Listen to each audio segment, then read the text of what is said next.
Welcome to our channel GS study guide. যারা RRB পরীক্ষা দিতে চলেছে তাদের জন্য এখনকার ক্লাসটি খুবই গুরুত্বপূর্ণ রয়েছে। এখন তোমাদের যে ক্লাসটি রয়েছে সেটি হচ্ছে রিজনিং থেকে অনেকগুলি প্রশ্ন এখন রয়েছে এবং আজকে আমরা রিজনিংয়ের যে টপিকটি আলোচনা করতে চলেছি সেটি হচ্ছে ক্লাসিফিকেশন বা শ্রেণী বিভাজন। এখান থেকে কিন্তু প্রচুর প্রশ্ন পরীক্ষায় আসে, ঠিক আছে, শ্রেণী বিভাজন থেকে।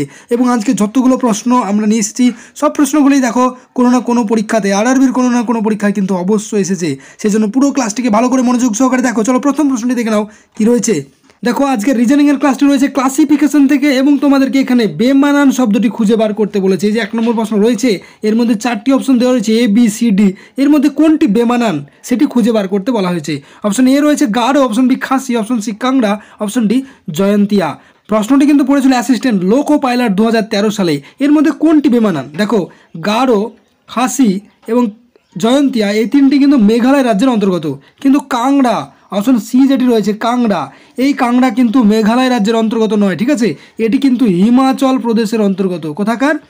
হিমাচল প্রদেশের। এই জন্য এই কাংড়া অপশনটি ভুল রয়েছে, তাই না।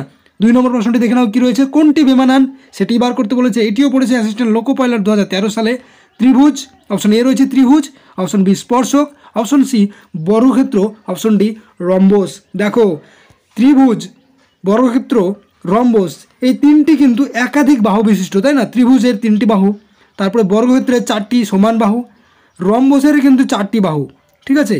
কিন্তু স্পর্শক কিন্তু একাধিক বাহু বিশিষ্ট কিন্তু কোনো জ্যামিতিক আকৃতি নয়, সেজন্য স্পর্শকটি বেমানান। নেক্সট 3 নম্বরে দেখো কি রয়েছে। দেখো আপ, ডাউন এবং অ্যাবভ এই তিনটি শব্দই কিন্তু কোনো অবস্থানকে বোঝাচ্ছে, তাই না। আপ মানে উঠে যাওয়া, ডাউন মানে বসে পড়া, কিন্তু স্মল, দেখো স্মলটি কি, স্মল হচ্ছে ছোট বোঝাচ্ছে, সেই জন্য স্মলটি হয়ে যাবে সঠিক উত্তর। দেখো 4 নম্বর প্রশ্নটি কি রয়েছে। অপশন এ রয়েছে run, option B walk, option C think, option D jump. এর মধ্যে কোনটি বেমানান? প্রশ্নটি কিন্তু অ্যাসিস্ট্যান্ট লোকো পাইলট 2013 সালে প্রশ্নটি পড়েছিল। দেখো রান, ওয়াক এবং জাম্প তিনটির জন্যই কিন্তু কিছু না কিছু পরিশ্রমের দরকার রয়েছে, তাই না। রান মানে দৌড়ানো, ওয়াক মানে হাঁটা, তারপরে জাম্প মানে লাফানো, এর জন্য কিছুটা পরিশ্রমের দরকার রয়েছে। কিন্তু থিঙ্ক মানে চিন্তা করা, এর জন্য কিন্তু কোনো পরিশ্রমের প্রয়োজন নেই, ব্রেন খাটাতে হচ্ছে। তাহলে এই তিনটে এক রকমের হচ্ছে আর এটা কিন্তু অন্য রকমের হচ্ছে, সেজন্য সঠিক উত্তর কিন্তু হয়ে যাবে অপশন সি থিঙ্ক। দেখো 5 নম্বর প্রশ্নটি কী রয়েছে, বেমানানটি নির্ণয় করো। গ্রুপ ডি এক্সাম 2012 সালে প্রশ্নটি পড়েছিল। অপশন এ রয়েছে দোকান, option B pencil, option C canvas, option D রং। কোনটি বেমানানের মধ্যে? দেখো পেন্সিল, ক্যানভাস, রং এই তিনটি কিন্তু কোনো আকার সরঞ্জাম, কিন্তু এই যে দোকান রয়েছে এই দোকান কিন্তু সম্পূর্ণ আলাদা জিনিস, তাই না। দোকানে সবগুলো বিক্রি হয় কিন্তু দোকানটা কোনো আকার জিনিস নয়, বা এই তিনটের মধ্যে থেকে দোকানটাই কিন্তু আলাদা মনে হচ্ছে, সেজন্য দোকানটি হয়ে যাবে সঠিক উত্তর, অপশন এ। 6 নম্বরটি রয়েছে বেমানান সংখ্যাটি নির্ণয় করো। বেমানান সংখ্যা দিয়েছে এখানে 10, 11, 15, 16। কোনটি আলাদা রয়েছে? দেখো কোনটি আলাদা রয়েছে। দেখো 10 একটি জোড় সংখ্যা এবং যৌগিক সংখ্যা, 15 একটি যৌগিক সংখ্যা কিন্তু বিজোড় সংখ্যা, 16 একটি জোড় সংখ্যা আবার যৌগিক সংখ্যা, কিন্তু 11 দেখো মৌলিক সংখ্যা। দেখো যৌগিক আর মৌলিকের এখানে রয়েছে 10 যৌগিক, 15 যৌগিক, 16 যৌগিক, কিন্তু 11 একটি মৌলিক সংখ্যা, সেই জন্য 11 হয়ে যাবে সঠিক উত্তর। 7 নম্বর রয়েছে বেমানান সংখ্যাটি নির্ণয় করুন। অপশন এ রয়েছে 275, 451, 297 এবং 254। সঠিক উত্তরটি কী হবে? দেখো কোনটির মধ্যে কিসের মিল রয়েছে। দেখো 275কে 11 দিয়ে ভাগ করা যায়, 451কেও দেখো 11 দিয়ে ভাগ করা যায়, তারপরে 297কেও দেখো 11 দিয়ে ভাগ করা যায়, কিন্তু 254কে দেখো 11 দিয়ে ভাগ করা যায় না, ঠিক আছে, সেজন্য 254 হয়ে যাবে একটি বেমানান সংখ্যা। দেখো এইভাবেই কিন্তু প্রশ্ন পড়বে আর এইভাবেই কিন্তু তোমাদেরকে উত্তর বার করতে হবে, ঠিক আছে। সেজন্য রিজনিং কিন্তু অনেক প্র্যাকটিস করতে হবে, যত বেশি প্র্যাকটিস করবে ততই কিন্তু রিজনিং সলভ করা তোমাদের কাছে সহজ বলে মনে হবে। চলো দেখে নাও নেক্সট প্রশ্নটি কী রয়েছে।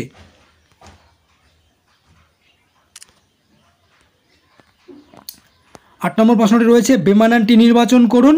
গ্রুপ ডি এক্সাম 2012 সালে প্রশ্নটি এসেছে কলা, আম, পেয়ারা, আদা এর মধ্যে কোনটি বেমানান?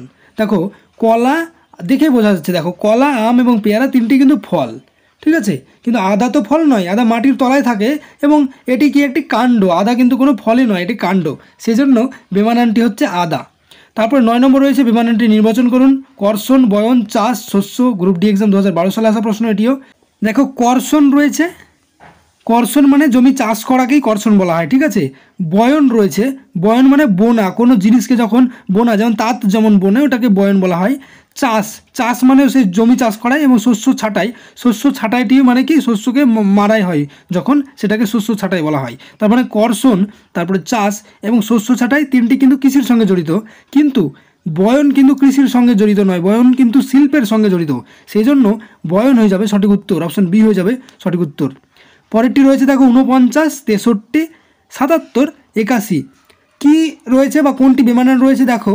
দেখো প্রথমটি রয়েছে 7, 7, 49 এবং তারপরে রয়েছে 7, 9, 63 এবং 77, 7, 11, 77, মানে তিনটি কিন্তু 7 দিয়ে ভাগ যাচ্ছে, কিন্তু 81কে কিন্তু 7 দিয়ে ভাগ করা যায় না, সেজন্য 81 সংখ্যাটি হয়ে যাবে বেমানান। দেখে নাও নেক্সট প্রশ্নটি কী রয়েছে 11 নম্বরে, হিরক, অ্যালুমিনিয়াম, টাংস্টেন, তামা কোনটি বেমানান? নন টেকনিক্যাল সিপিই 2012 সালে কিন্তু প্রশ্নটি পড়েছিল, কোনটি বেমানান এর মধ্যে খুঁজে বার করতে হবে। কিন্তু হিরক হলো কার্বনের বহুরূপ বা এটি অধাতু, অ্যালুমিনিয়াম, টাংস্টেন, তামা এই তিনটি কিন্তু ধাতু, তাহলে কি হয়ে যাবে সঠিক উত্তর বলো তো? হিরক হয়ে যাবে সঠিক উত্তর, অপশন এ হয়ে যাবে সঠিক উত্তর। 4 নম্বরে কি রয়েছে, বিক্রেতা, ক্রেতা, ফেরিওয়ালা, দালাল কোনটি হবে সঠিক উত্তর? কোনটি হবে কমেন্ট করে দাও, তাড়াতাড়ি কমেন্ট করো, আমি বলছি উত্তরটি, তার আগে তোমরা কমেন্ট করে দাও। দেখো এই প্রশ্নটিও কিন্তু নন টেকনিক্যাল সিপি 2012 সালে কিন্তু প্রশ্নটি পড়েছিল। দেখো এখানে ক্রেতা ছাড়া বাকি তিনটি, বিক্রেতা, ফেরিওয়ালা এবং দালাল তিনজনই কিন্তু দ্রব্য বিক্রয় করে, কিন্তু ক্রেতা শুধু একমাত্র কিনছে, সেজন্য ক্রেতা হয়ে যাবে সঠিক উত্তর এখানে। 13 নম্বরে কি রয়েছে, জেসমিন, চেরি, চায়না রোজ, রোজ এটা মনে হয় তোমরা সকলেই পারবে, কি হবে সঠিক উত্তরটি কমেন্ট করে দাও তাড়াতাড়ি। নন টেকনিক্যাল সিপিই 2012 সালে কিন্তু প্রশ্নটি পড়েছিল, ঠিক আছে, কি হবে সঠিক উত্তর তাড়াতাড়ি কমেন্ট করো। চলো দেখে নাও পরের প্রশ্নটি কি হবে। 14 নম্বর রয়েছে, typhoid, cholera, plague, AIDS, typhoid, cholera, plague আর এইডস এটিও নন টেকনিক্যাল সিপিইউ 2012 সালের প্রশ্ন, কি হবে সঠিক উত্তরটি? দেখো টাইফয়েড, কলেরা এবং তার সঙ্গে এই প্লেগ, এই তিনটি কিন্তু ব্যাকটেরিয়া ঘটিত রোগ। কি ঘটিত রোগ? ব্যাকটেরিয়া ঘটিত রোগ, ঠিক আছে। রিজনিং কিন্তু এই জন্য অনেকটা কঠিন, এর মধ্যে কিন্তু অনেক কিছু থাকবে, ঠিক আছে। আর এইডস, এইডসটা কি? এইডস কিন্তু হচ্ছে ভাইরাস ঘটিত রোগ, ঠিক আছে, সেই জন্য এটি হয়ে যাবে সঠিক উত্তর এইডস।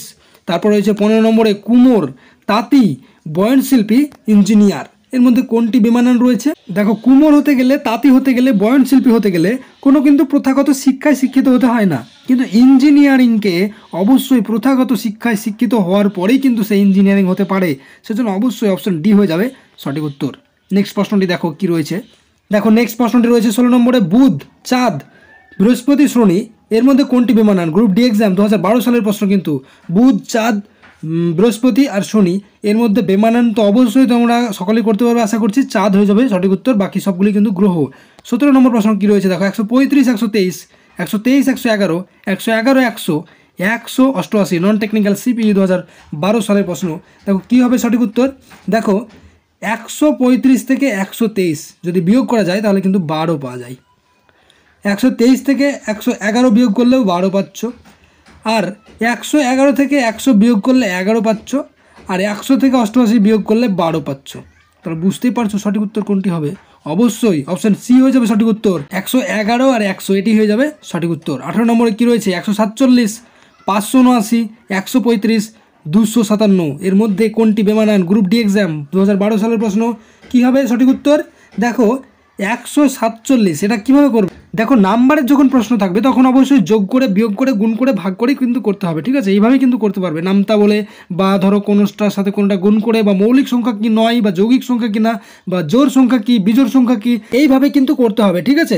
দেখো এই যে তিনটি সংখ্যা রয়েছে 147, 579 এবং 135, এই তিনটি সংখ্যাই কিন্তু 3 দ্বারা বিভাজ্য, কিন্তু 257 সংখ্যাটি কিন্তু 3 দ্বারা বিভাজ্য নয়, তাহলে অবশ্যই অপশান ডি হয়ে যাবে সঠিক উত্তর, তাই না। চলো দেখে নেবো নেক্সট 19 নম্বরে কী রয়েছে, টিয়া, কোয়েল, চড়ুই, হাঁস গ্রুপ ডি এক্সাম 2012 সালের প্রশ্ন, টিয়া, কোয়েল, চড়ুই, হাঁস কোনটি হবে সঠিক উত্তর? দেখো এই যে এখানে 4টি পাখি রয়েছে, এর মধ্যে শুধুমাত্র কিন্তু হাঁসই জলে চলে, তাই না, জলে থাকে, বাকি সবগুলোই কিন্তু আকাশে বা গাছের ডালে থাকে বা কোথাও থাকে, কিন্তু জলে কিন্তু কেউ ভেসে বেড়ায় না বা সাঁতার কাটে না, ঠিক আছে। 20 নম্বর প্রশ্নটি দেখো রয়েছে, গুহা, কুটির, ছাউনি, পাখির বাসা কী হবে সঠিক উত্তর? গ্রুপ ডি এক্সাম 2012 সালে প্রশ্নটি আসা, সঠিক উত্তরটি কী হবে বলে মনে হচ্ছে তোমরা অবশ্যই সেটি কমেন্ট করে দাও, একদম খুবই সহজ রয়েছে।